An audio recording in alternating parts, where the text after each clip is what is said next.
under protest, under protest, Can't blame them. I'd be protesting too. The traveler unwrapped it, and officers could see a dark object in the middle of the burrito. A second X-ray found. A second X-ray of the food revealed black tape and a large organic mass. I bet the next breakfast he had, the unidentified traveler had, was in prison.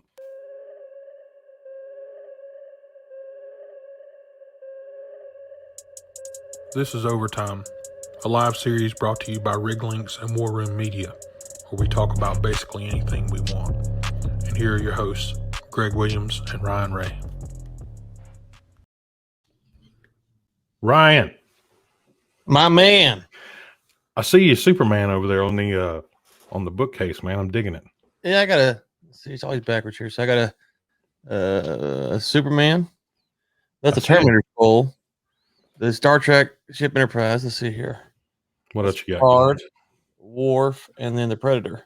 So nice. Yeah, I'm a little bit of a nerd, so No, it's all right. It's all right being a nerd. I'm just thinking that they probably came from one of those Burger King meals, huh? Wow, we're start like that, huh? Start like that. Wow, okay. We just come right out of the box with it. Okay. All right. I didn't know. We're going hard already. You've been talking to Ben Samuels, ain't you? Just get in there. Just get in there. Good to be back though, man. Missed last week. I know, man. I know. We when you doing just a slight bit of traveling, it never seems to end up on the right day of the week. So, but hey, we on my side, I'm currently trying to get moved into a new house there, and then taking care of some other stuff with the vehicles, and so we're living out of rentals and sleeping in sleeping bags right now. So it's good. We're doing the same thing. If you hear the background, you might can hear they're putting new flooring down because we're getting ready to move as well. I say getting ready to move, get ready to put the house on the market. So next couple of months. So you getting ready to move into that new mayor spot there in Granbury? Well, you gotta live in the city limits to run. So moving a little bit closer to town so I can start my formal campaign. Oh, I'll be rooting for you, brother. Oh, I ain't turned the comments on over here. Is anyone in the comments yet? Let's see here. No, not yet. Okay, there we go. Not yet. There we go. That's all right. All right. Let's get the rundown out there. Have a little go. There are our sponsors. Those are good looking. 14-7.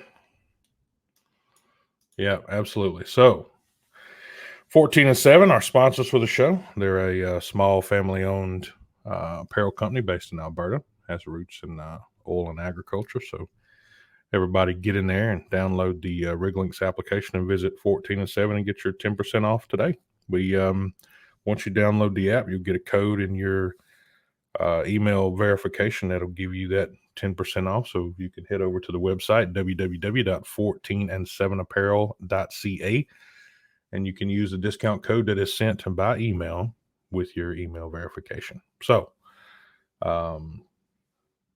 here is their webpage. They look like they got some new tumblers there. They got some John Deere ones. Looks like they got some fast pass fuel system ones. Some Clorox. I don't know about this one. And the Lysol ones, yeah, they look good, but you can imagine the fire you're going to get from a few people with the Lysol one after the whole injecting yourself with bleach thing last year. So, well, here's the thing: if you put the Lysol, no one's stealing your cold beer, right? No one's going to steal your cold beer. No one's even going to know what's in there. In fact, if you put the Coors Light one on there, no one's going to steal your beer either. So that's fair enough. That no one's ever going to know. Ever going to know what's in there.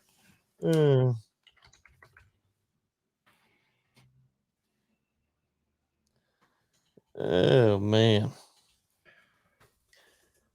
So let's get our rundown up and get started. So there we go. We'll go through our oil prices, crude inventory rise, the federal lease sale ban until June, Brett Favre on some politics and sports. Then we'll jump into that. Looks like about 3 rounds of fight updates there. And you have to apologize. There's Armageddon going on outside. But and then some drug smuggling and breakfast burritos, Ryan. So I love some breakfast burritos. I didn't know the breakfast burritos. I like breakfast burritos too, man. But looks like these people were going to use them for some other things. But so that ought to be interesting. So without further ado, those oil prices, man. So our WTI is sitting at 61.57 change, and our Brent is sitting at 65.58. So, other than the rise and the inventory rise, we'll talk about in just a minute. What else you think's going on here, Ryan? What's your thoughts? I mean, I think right now, you just got to be pleased with what you're seeing, right? We've had good prices for almost the whole year, and we're almost through 4 months now, right? This is the 4th month, and we're over halfway through it. So it's kind of a spot to where you got to feel like, hey, prices they're staying steady, and that's the thing that we want. Whatever you think about where the price should be, it's staying steady, which is good for the industry. And so if that keeps up, then I think that's going to be a positive. And the longer it keeps up, the more production you'll see potentially come back online in the U.S. because, as we know, those U.S. wells have a quick decline curve rate, and so at some point you get to replace them. So, so I think it's a good thing as far as that goes. As far as the the viability of the price and stuff, at this point, it's there, and so it's been there, and it's when you kind of look ahead. The longer it stays at this point, the harder it is to imagine to have a quick where it drops back down to $30 a barrel or whatever. Right. Because the longer it stays up, the longer it's going to stay up, and it's staying level. It's not going. Oh, there's the flooring guys. This FYI. So it's all right. So if it stays steady, then people can understand how much to drill, what's going on and off the market. All of that's kind of easier to figure out, and so driving season's coming up. Demand should go up. Supply should continue to go down. So I think we're in a good spot, all things considered. Yeah. So longer it stays there, the more stable it is, the more projects you can plan at that rate. So yeah, no, I agree. But on the next part here on our crude inventory rise. So this was the end of last week, but U.S. commercial crude inventories, excluding those in strategic petroleum reserves, increased by 0.6 million barrels from the previous week. So at 493.0 million barrels, U.S. crude oil inventories are about 1% above the 5-year average for this time of the year. Now, of course, that's according to EIA and Petroleum Weekly Storage data. Just one additional comment here. We talked about, vacations and people moving around, and again here, semi-post-pandemic, if you want to call it that. But motor gasoline products supplied averaged about 8.9 million barrels per day. So that's up 61.5% from the same time last year. So we expected that. So hopefully. Well, I mean, so the price went up, $100 year over year 2 days ago. Everybody didn't throw their car away. Right. They just stopped driving it for a little while. Right. So, listen, the quicker we get back, the quicker things will level off. And the thing that we've seen is that the U.S. production hasn't gone and outpaced the market, and that's been important. And as long as that doesn't happen, I think we're going to continue to see the price hold steady. And so it's slow and steady wins the race, as the saying goes. That's right. All right. Looks like we got some people in from Trinidad, India, UAE, Louisiana. Yeah. Welcome, everybody, to the show. So our next one, Ryan, on the I guess that one came out yesterday. So the federal oil and gas lease on sale on hold until June. So Interior Department's ongoing review of the federal oil and gas program is assessing compliance with applicable laws and as directed by Executive Order 14008, reviewing whether the current leasing process provides taxpayers with a fair return. Okay. Yeah. So the last part there, I'm not exactly sure what they're headed, but anyway, based on our ongoing review, of course, this is BLM's here, is exercising its discretion to not hold lease sales in the second quarter of calendar year 2021. This decision does not impact existing operations, obviously, as we knew. But Ryan, question here. Now they're saying that reviewing whether the current leasing process provides taxpayers with a fair return. So I get, so if I was a betting man, well, as we are betting people, we do bet quite often. Sometimes our bets are not really good, but we'll get into that in a little while with the fights here. But if I was a betting man again, I think they're looking to stick more taxes on us. So, but that's me. Well, and they got the saw going now. So it's all right. So when you say not fair, what does that mean, right? So there's a couple ways to judge that. You could fair say return. Well, So, right. So, well, yeah. right. So you could say, what is the royalty agreement that the BLM gets, and how does that stack up to what most landowners get? And if it's the same, then the return is the standard return. Now, if for some reason that the BLM is getting a much smaller cut of the pie than your average landowner, they would potentially have an argument then, right? The other question is, will they use this as a way to re-leverage their positions to effectively push people out of the market? So they say, well, let's just say that it is equitable share, just for sake of argument. Oh, by the way, it wouldn't surprise any of us if the government didn't negotiate a good contract. So that would, that's not surprising, just to be clear. But if they come back, let's say they're getting a fair share, and they come back and say, well, you know what, we won't double that or triple that because our taxpayers need more. Well, then essentially, oil and gas companies have to decide, do they want to pay this extremely high royalty rate on the BLM land or not? So they could actually just increase. I'm not a lawyer, don't know the legality of this. Potentially tear up the contract, revoke the lease, and then say you got to pay us a better royalty. And if you don't, then you can't drill here, which would push people out of the BLM lands. That's an interesting strategy if that's what they're going for. You see what I'm saying? Like, hey, you got to increase your cut to the state, and then all of a sudden the well becomes less profitable, and then people don't drill on BLM land because the royalty's too high. Yeah. Yep, I can see that.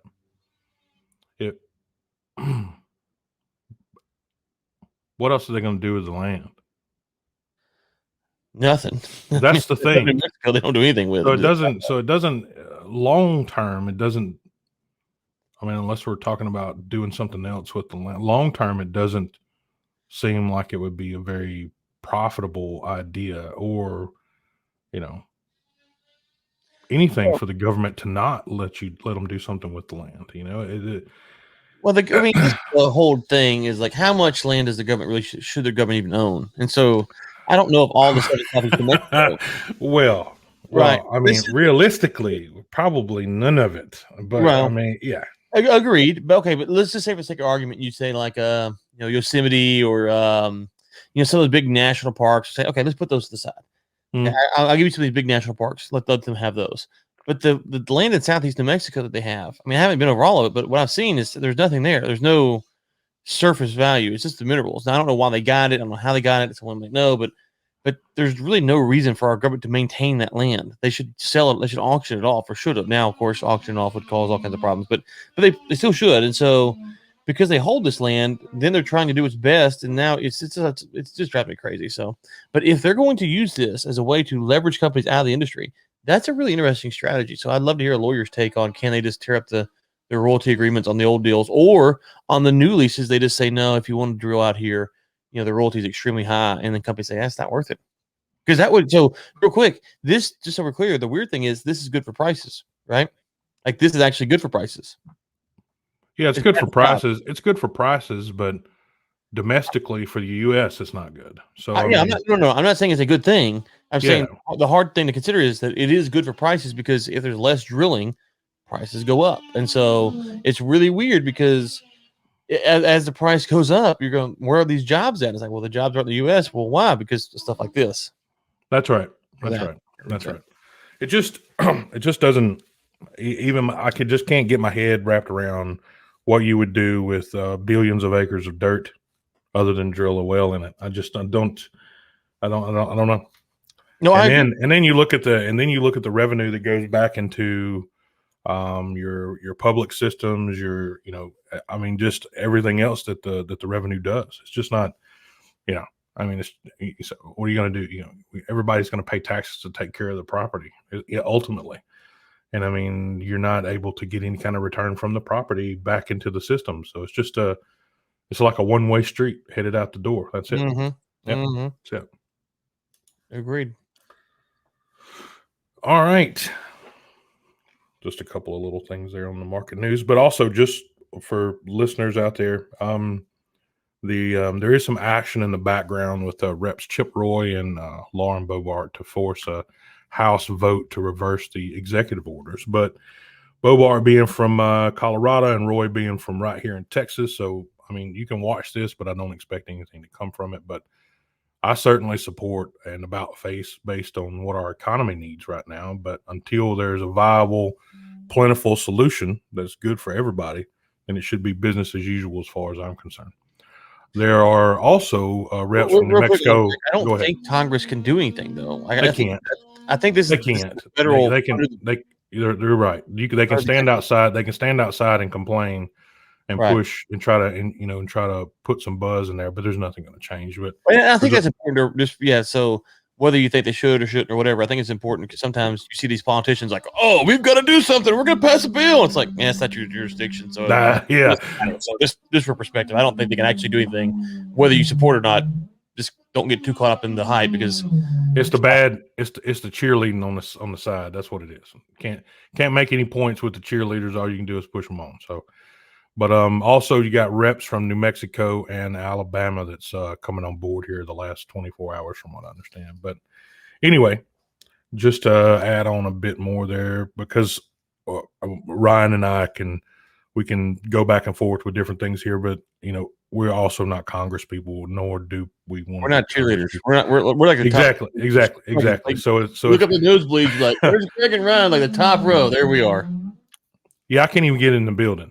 So I mean, I'm in the parking lot. No, we're the top. I'm in the parking lot selling. We're the tops on the popcorn. We're not watching the game. We're working. Yes, agreed. I'm selling scab tickets in the parking lot just to try to get by it. So, all right, moving out of the market news there.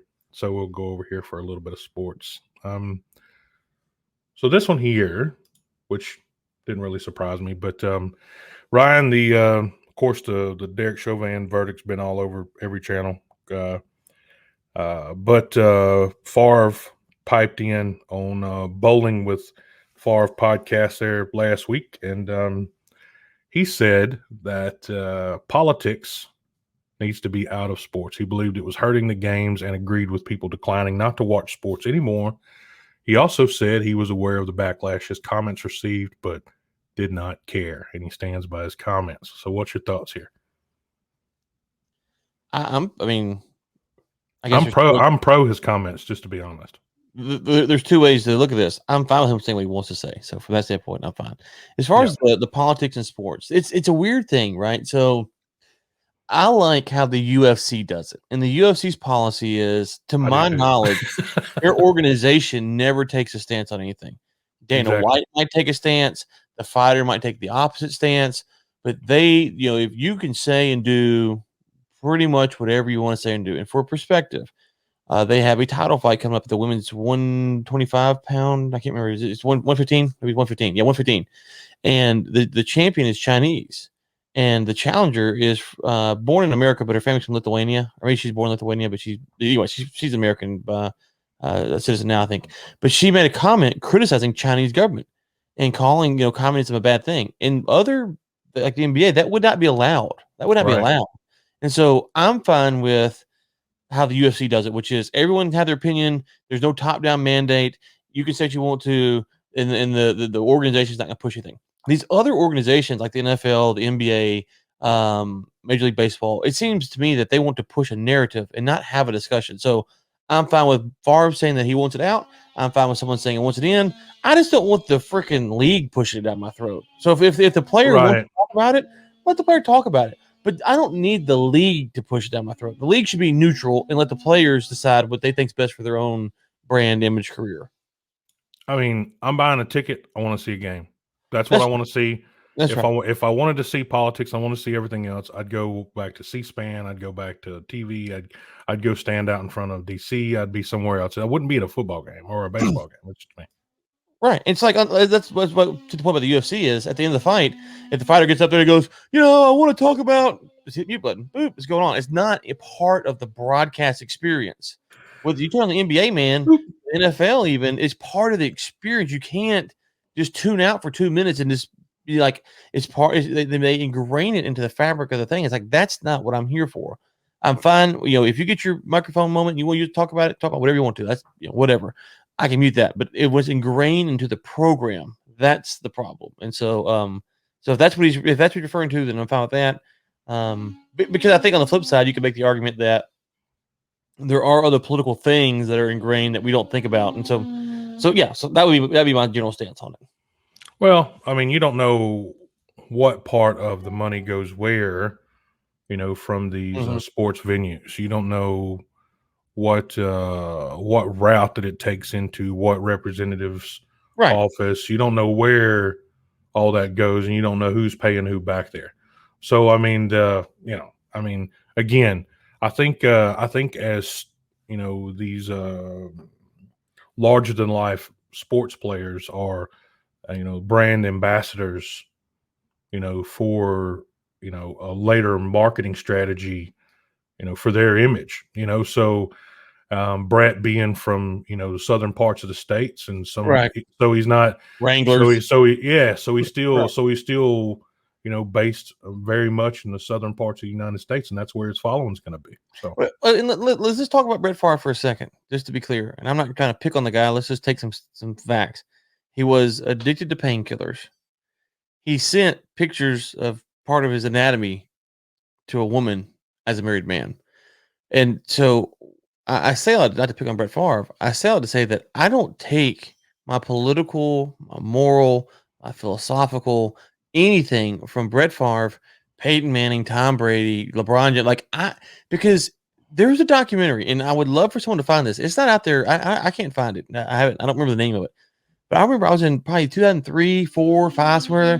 ESPN made a documentary about these athletes and kind of their lifestyle, the partying, the women, and all this stuff. And there's a whole documentary kind of celebrating this lifestyle. You kind of have this thing where the media wants to prop up these guys as staples of the community, and then you find out, well, you have this, just to pick on Brett here, he's sending the cheerleader or the reporter, whatever she was, pictures of his anatomy. Yeah. And so it's like, I'm fine with having Brett have an opinion. It's a free country. I don't really care. And I think so many people want these big celebrities to agree with their opinion that they're willing to latch on. If Brett agrees with me, great. If he doesn't, LeBron, same. I don't really care.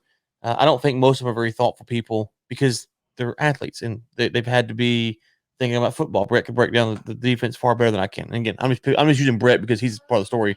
You could insert any other athlete here. I generally feel the same way. So I think we got to get past this whole thing of celebrity X agrees with me, therefore I'm adopting that position.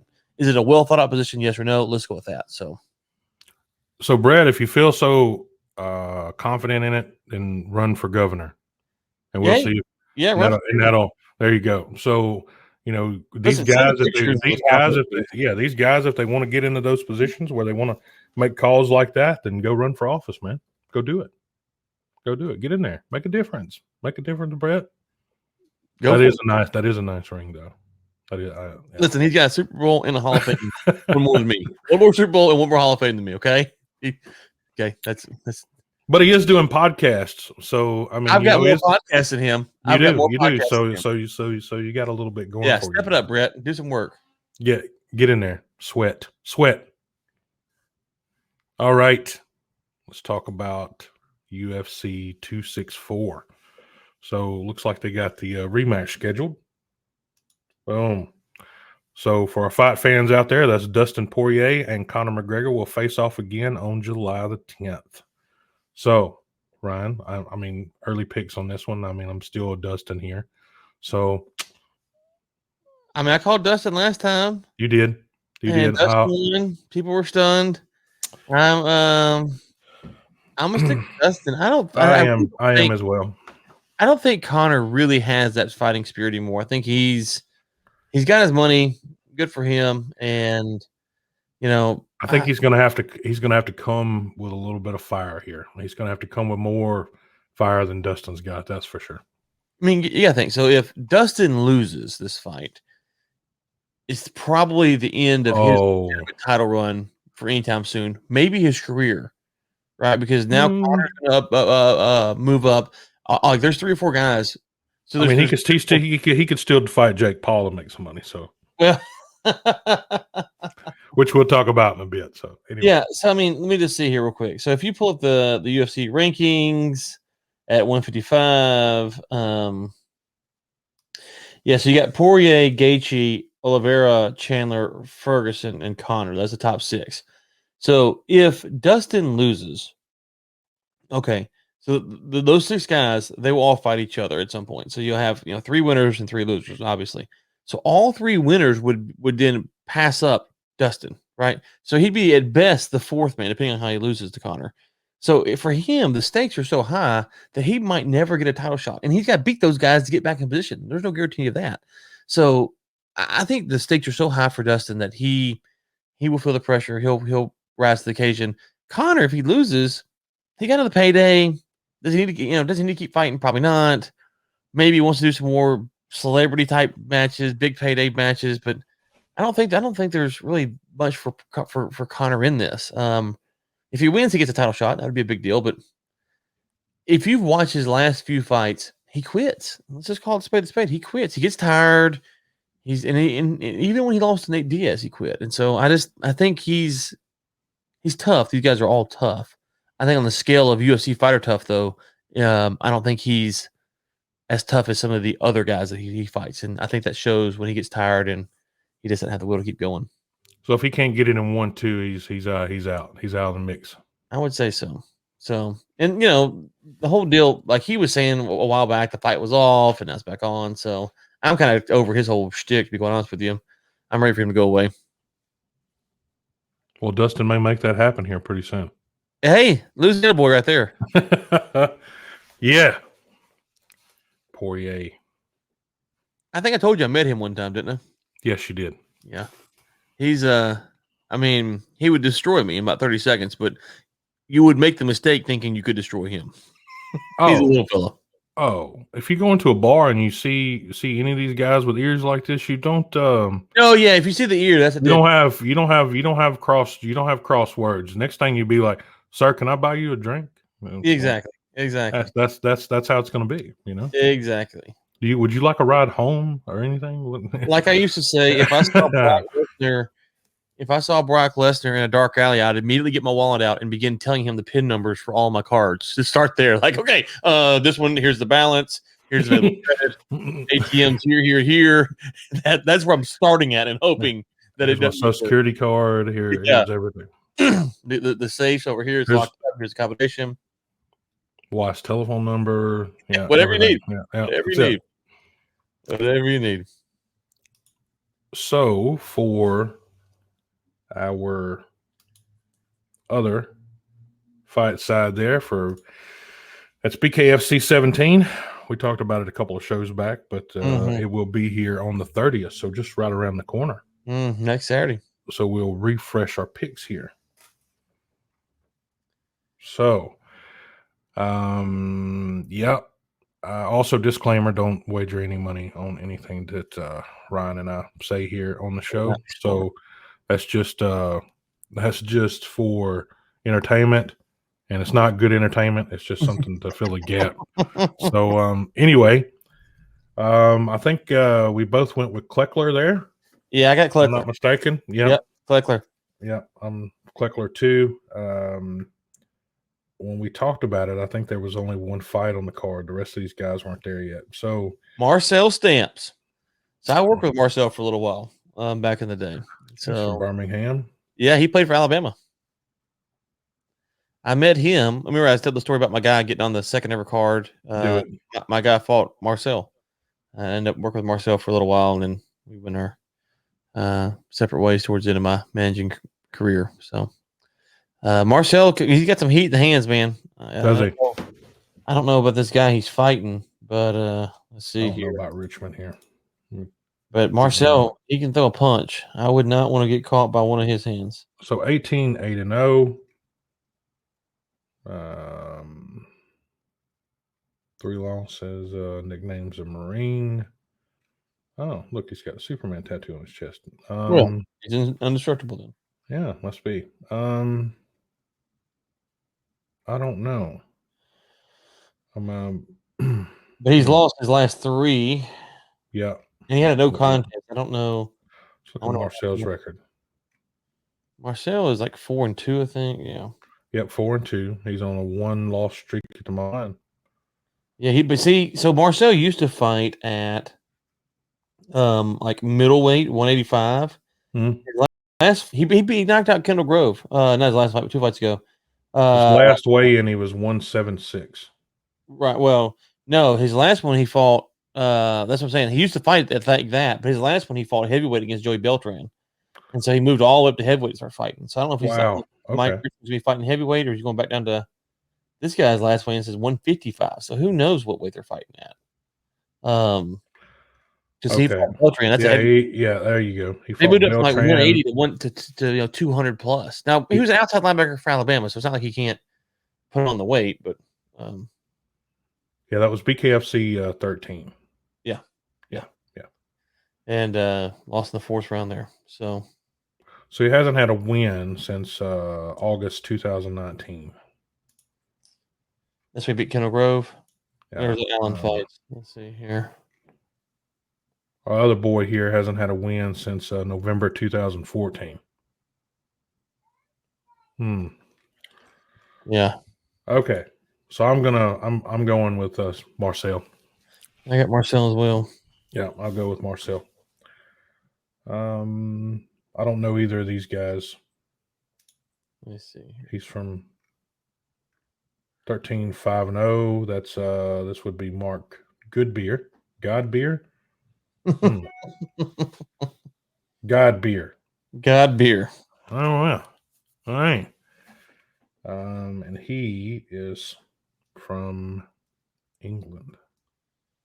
Yeah, looking through the card, the only other name that I recognize is Lorenzo Hunt. No, that's not the guy I thought it was. Never mind. So yeah, I don't know any of these guys. So this is just he's won his last 2 bare knuckle fights. Yeah.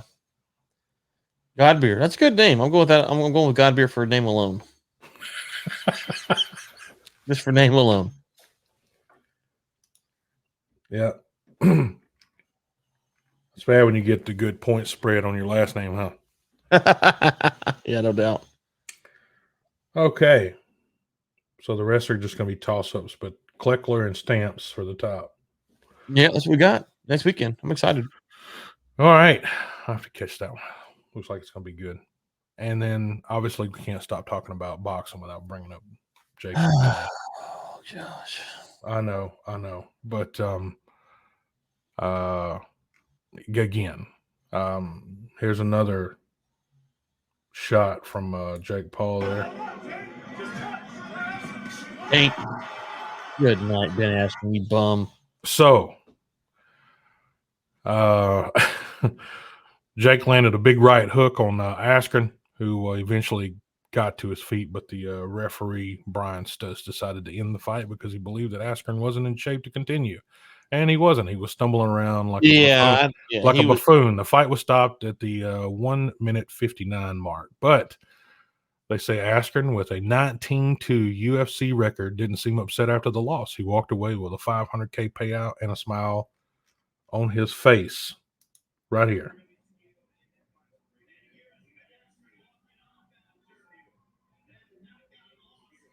There you go. So, $500K and a smile, pat on the back, done.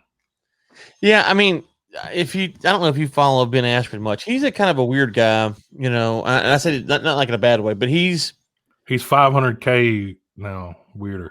Well, I mean, he's pretty much nonchalant, like, you know, okay, whatever, you know, just and so it doesn't surprise me that he was laughing. I heard him get interviewed about his wife had made some joke about you were retired 6 months ago with the hip surgery. Now there's, mega robots and something else. And there's like 3 or 4 things she's pointing out and kind of made a joke. But I think the thing for Ben Askren is his whole career, he fought outside the UFC, except for his last 3 fights. In his last 3 fights, he comes in, and the first one, he almost gets knocked out in the first round. And he wins because the ref thought Robbie Lawler was in pain or was out, and he wasn't. So it'd been interesting to see what happens there. But he wins that one, and his next fight is when Jorge Masvidal knocks him out in 5 seconds with that crazy flying knee. Okay, so that's his next fight. And then his next fight is Damian Maia chokes him out, I believe. And then now, so he retires, and then now this. And so it's really weird because he had hip surgery and he wasn't, he's coming back off that. And people make excuses, but it's really weird because his whole career he fought outside the UFC and he was undefeated. In post UFC and post, he's 1-2, and if you count the boxing fight, he's 1-3. And so I was telling my son the other day, it's going to be hard to look back at his pre-UFC career as anything other than probably not that spectacular as he wanted to be, but be. Now, he was a collegiate wrestler. He did good in college and Olympics. Okay, that's fine. But his MMA career, I think, you have to knock out Jake Paul. You have to go in there and beat him. Like, there's no excuse for a world-class fighter to get beat by Jake Paul. It's just not possible. I'm sorry, not possible. It shouldn't happen. And the fact that it happens just shows just how bad you are. And so, or how bad, yeah. So I don't think it was a dive. I think he went in there and he's just bad. He's just that bad at boxing. And so, which means he never was going to be a UFC contender. He never was going to win the belt. It means it says a lot of things about his career. But if he's an MMA fighter, or even got the slightest drip of an MMA fighter, he's not a boxer. So if Paul being obviously the more pumped up, because he is, you can tell every fight he's bringing something at every fight, and the boy is like nonstop training every day. So you go in there, even with someone that's even just getting started in the sport, but with that much enthusiasm and that healthy coming into the ring, he's going to be an opponent. There's going to be no doubt about it for a guy like Askren. So Askren's been fighting MMA, which means he's been training boxing on some level since 2009. His pro debut, I don't know how many amateur MMA fights he had, but his pro debut was February 7th of 2009. It was a knockout with a punch. And he's had other knockouts with punches. And so he's been practicing boxing. It's not the same as just pure boxing versus MMA striking, but the fact that he got knocked out by that, I mean, it's like he even says it's embarrassing. It's embarrassing. And so anyways, hopefully Askren will go away now and not hear any more of his nonsense. He'll become a ringside announcer. Yeah, something like that. All right. Be interesting to see who Jack goes up against next. Maybe Mickey Mouse. I mean, really though, I am curious. I mean, if he keeps coming on, like, he's gonna have to. You think he's gonna be against somebody real here sooner or later? A year, 2 years from now. I mean, something. I would if I was him. Why? You keep knocking these guys out, making millions of dollars. As long as the model works. Just yeah, but how many of these guys can you go through before you have to change the model? I think that might be the only mistake he made by bringing in Ben Askren, is that you can't go back down to the basketball player now, right? You just knocked out a real guy. Well, I think you can. I just think people are like, oh, I've seen that already, So that's what I'm saying, right? So you knocked out a real fighter. Ben Askren is a real fighter. Whatever you want to think about his skills, he's a real fighter, and he was good. You just knocked him out in the first round. You can't go fight a former NBA player anymore. Like, that's just not going to work. People, they don't want to see that. They know the result. So the question is who can you find that you can knock out again that's up? Because if you jump up too far, you're going to get knocked out. So it's a very, because this is the other thing about boxing. I want to see him fight Jose Canseco, man. Did you watch his last fight? So let me just pull up. Let's see here. Pick up. Let's say Bud Crawford. Okay. So let me just pull this up real quick. So Bud Crawford, who is kind of one of the best fighters in boxing. Bud Crawford's record, his pro record is 37-0. Okay. Wow. Let's see if I can find his amateur record, because that's where you really, let's see here. I don't know about him per se. That's why I'm trying to find someone. Amateur. Yeah, so his okay. So Bud Crawford's amateur record. You want to guess what it was? 0-37. 58-12.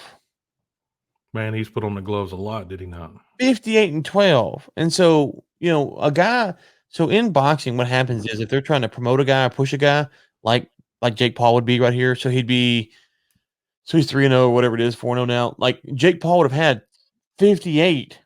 He would have had like 50 amateur fights and then 4 professional fights. And so Jake Paul has, I don't know if he has any amateur fights, maybe one. And all of these are amateur fights. Well, no, they're professional fights, but I mean, no, they're professional fights. But he's still an amateur boxer. He's not. He hasn't moved up to. He doesn't have the time behind him to be able to. Yeah, and that's what I'm saying. So to be a world champion, to fight world champion, these guys have 60, 70 fights before they fight their first pro fight, and then they fight 10 to 20 pro fights, and those fights are pretty much managed that they think they're going to win, and so they bring in guys that they almost positively they're going to beat. And so you get 20 pro fights where you're pretty much guaranteed to win. And then when you're about 20-0, 22-0, somewhere in that range, then you start fighting world champions that you think you can beat. So they're world champions, but they're not like the best in the world, but they got some belt. And so it's a whole, like this whole boxing thing. So why pull the pin and throw the grenade into the mechanics? Because we haven't had any good boxing over the last 10, 15 years, and they just wanting to bring the sport back up to its heyday, or what? Because this goes against everything that we watched as we were kids coming up. Right. A guy like Jake Paul would be sitting on the bench for years before he got a title shot. Right. So the thing that's changed is that Jake Paul could now go out, start a YouTube channel, and grow an audience, and then sell that product to them. Right. Right. In the 90s, there was no Jake Paul. That's what happened. And so that's the difference. He was Don King. It wasn't Jake Paul, though. That's right. And so Don King wouldn't have given Jake Paul. And what was Don King? He was a promoter. That's right. Master promoter. That's right. But Jake Paul wouldn't have even existed because the platform wasn't there. No, right. That's right. And so now Jake Paul can go find an audience and then sell the product to the audience. He doesn't need all of this other stuff. So, but that doesn't mean that the top boxers still don't have 100 more fights than you. And so there's just a certain level when he crosses a certain threshold. Like those guys we were looking at earlier, that guy that was 18-8, he probably had, 10 to 20 amateur fights. If I had to guess, I have no idea. And they knew when he started boxing that he probably was never going to be an A-side guy. And so, you can go back and look at this stuff. Once you kind of understand how boxing works and you kind of peel back the onion. So I'm just simply saying, if he were to fight a real contender in boxing, he would be at a deficit of 100 fights, 50 fights, 75 fights. And that's a lot. That is a lot of ring time. He's fighting Ben Askren. That's a lot of hits in the head, man. Yeah, it's a lot of hits in the head, too. So a lot of time to get that melon jacked around. But most people don't know that. Like the guy that knocked out Anthony Joshua, the kind of short, fat guy, he had 100 amateur fights, I think. I still wouldn't want to get hit by that guy. No. That guy looks like he's carrying around bricks in his pockets. There's no, I mean, I watched that fight, and it was a bit surprising, and then it wasn't there once you knew kind of some of the history behind both the guys there.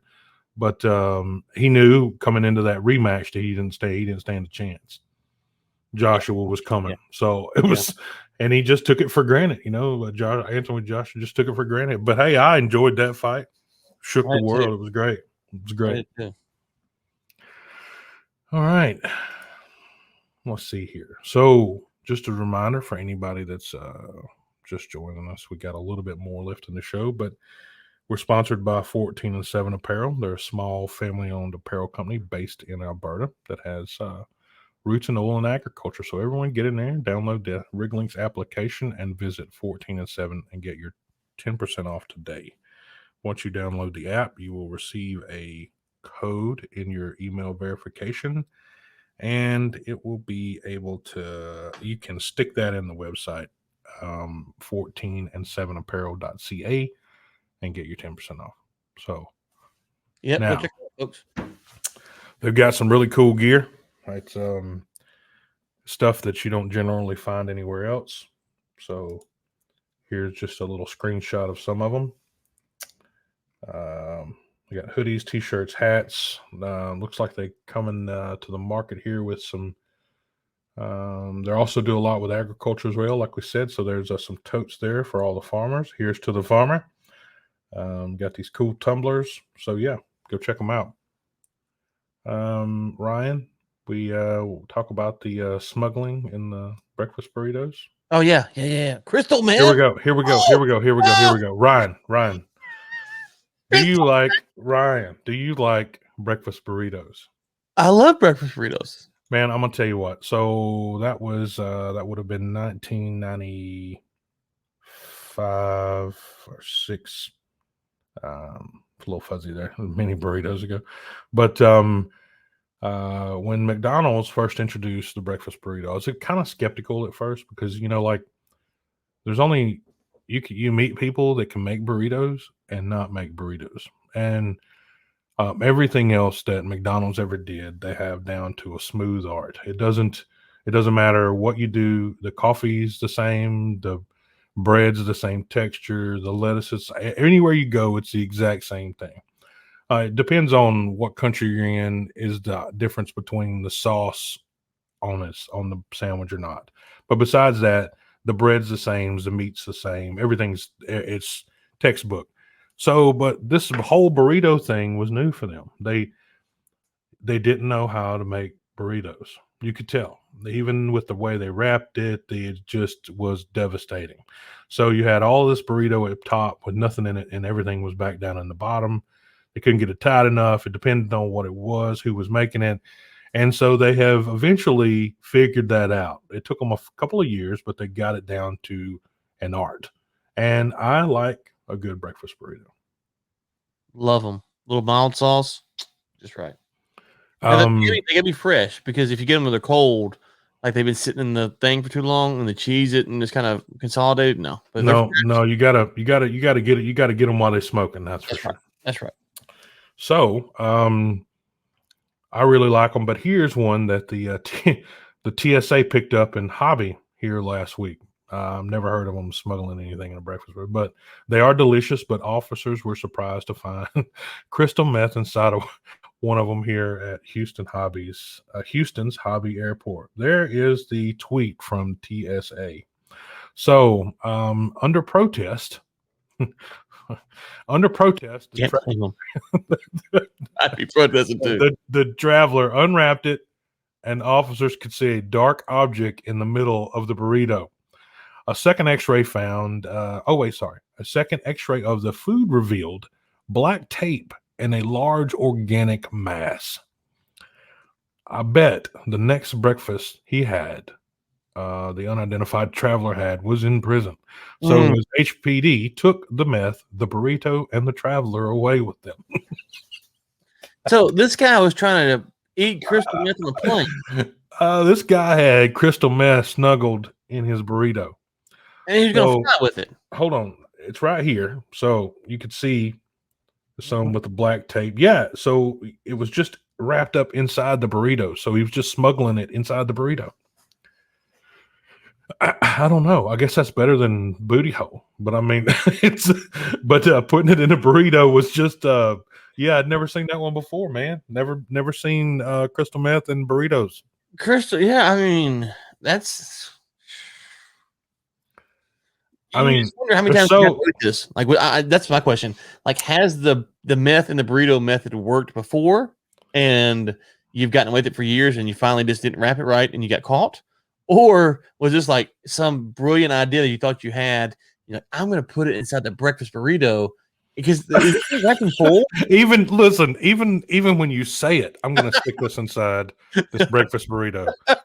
You didn't actually say that around anyone else, because anyone else would have went, that's a terrible idea. Well, I can't. Is it wrapped in full? Is that what it is? Click on the top left picture.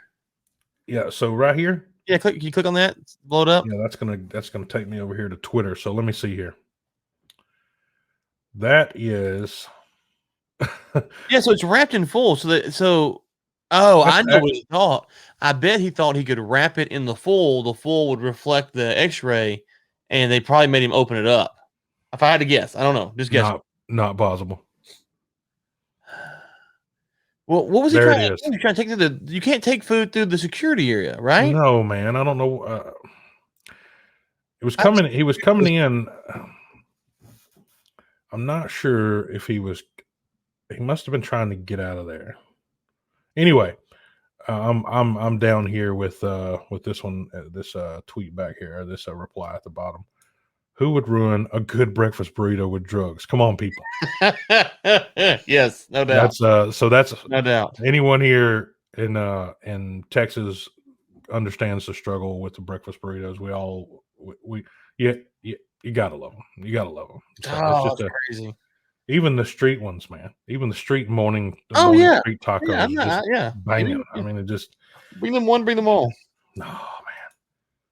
But anyway, this gentleman, it actually looked good, and it looks like it come from Papa's too. So I don't know where that's at, but that's terrible advertising for you. So Yeah, Papa's. Yeah, Papa should take that and say that we don't put meth in all of our burritos. Just kind of.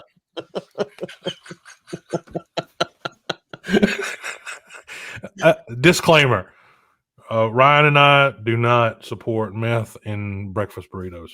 Just FYI. Especially if you're trying to smuggle it. Like that's a better contact us. We've got better methods.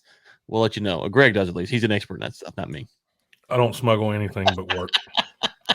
That's all. That's all I do. But my goodness, that's coming to an end there for us. So if you hadn't ever heard of the War Room, so that's Ryan Ray there. He has this. He does a weekly newsletter. Sometimes he pops out with a couple of pieces during the week that'll surprise you. That you can get in under his subscription here. You go to warroommedia.substack.com /riglinks, and you can get you a discount there. And yeah, that's $80 a year. He does some pretty good gear there. I do appreciate the work that he puts in. He has multiple guests that he brings to the table with him, and yeah, other than just being basically a ninja assassin, he does quite well with some of his commentary. So yeah, get in there and check out his newsletter and go subscribe to the War Room today. Thank you for that, Greg. I appreciate it. Be good times. But again, I'm Greg with Riglinks, and that is Ryan with War Room Media. Thanks for joining us this week for another edition of Overtime. And that's a wrap for us, Ryan. Be back next week, folks. Looking forward to it. Absolutely. Let me get rid of this. Yeah, there we go. All right, everyone. Thanks for coming by. Bye. You've been watching Overtime, a live series brought to you by Riglinks and War Room Media. Your hosts have been Greg Williams and Ryan Ray. For sponsorship opportunities, send us an email at info@riglinks.com. Tune in next Thursday at 10 a.m. CST for another live episode.